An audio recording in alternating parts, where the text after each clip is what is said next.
শেখ হাসিনা আজকে বাংলাদেশে নেই।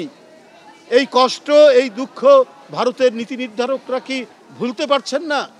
বাংলাদেশের মানুষ শান্তিতে থাকুক, বাংলাদেশের মানুষ গণতন্ত্র ফিরে আসুক, বাংলাদেশের মানুষ একটি সার্বভৌম দেশে বসবাস করুক, এটা কি ভারতের নীতি নির্ধারকরা তারা মোটেই পছন্দ করছেন না? তারা এটাকে মেনে নিতে পারছেন না। শেখ হাসিনা আজকে বাংলাদেশে নেই। এই কষ্ট, এই দুঃখ ভারতের নীতি নির্ধারকরা কি ভুলতে পারছেন না?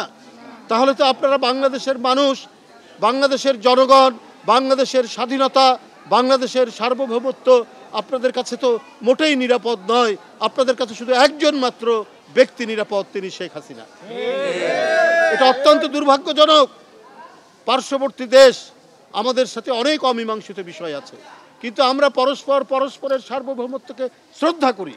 আমরা যেমন ভারতের স্বাধীনতা সার্বভৌমত্বকে শ্রদ্ধা করি, ভারতেরও উচিত হবে বাংলাদেশের স্বাধীনতা সার্বভৌমত্বকে শ্রদ্ধা করা। আপনারা যদি ওয়ান ওয়ে ট্রাফিক হয়ে কোনো একটি বিশেষ ব্যক্তি এবং দলের প্রতি আপনাদের যদি যোগাযোগ থাকে বা যোগাযোগ রক্ষা করেন, তাহলে বাংলাদেশের মানুষ সেটিকে ভালোভাবে মেনে নেবে না।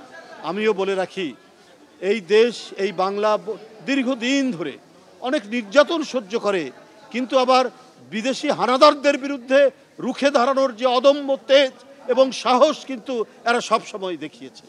এবং এই দেখানোর মধ্যে দিয়ে তারা যে একটা বীরের জাতি, এইটা কিন্তু ভারতীয় কর্তৃপক্ষকে মাথার মধ্যে রাখতে হবে। বন্ধুরা আমার, পিলখানা হত্যাকাণ্ডের মতো ঘটনা, এইটা নিয়ে সংশয় দীর্ঘদিনের, এটা কারা ঘটিয়েছে? আজকে কিন্তু প্যান্ডোরার বাক্স খুলতে শুরু করেছে। ডিএডি রহিম জেলখানার মধ্যে কারা তাকে হত্যা করেছে? কেন সে জেলখানার মধ্যে মারা গেল? সেই সময়ের যে জেলখানার যে আইজি প্রিজন ছিলেন সেই সময়, আজকের তত্ত্বাবধায়ক সরকারের উচিত তাদেরকে খুঁজে বের করে তাদের কাছ থেকে জানা যে ডিএডি রহিম অনেক কিছুই হয়তো জানতো, কিন্তু তাকে জেলখানার মধ্যে, কারাগারের মধ্যে মেরে ফেলে। অনেক ঘটনা, অনেক কিছুই অনেকে জানে, এখন একটু একটু সবাই মুখ খুলছেন।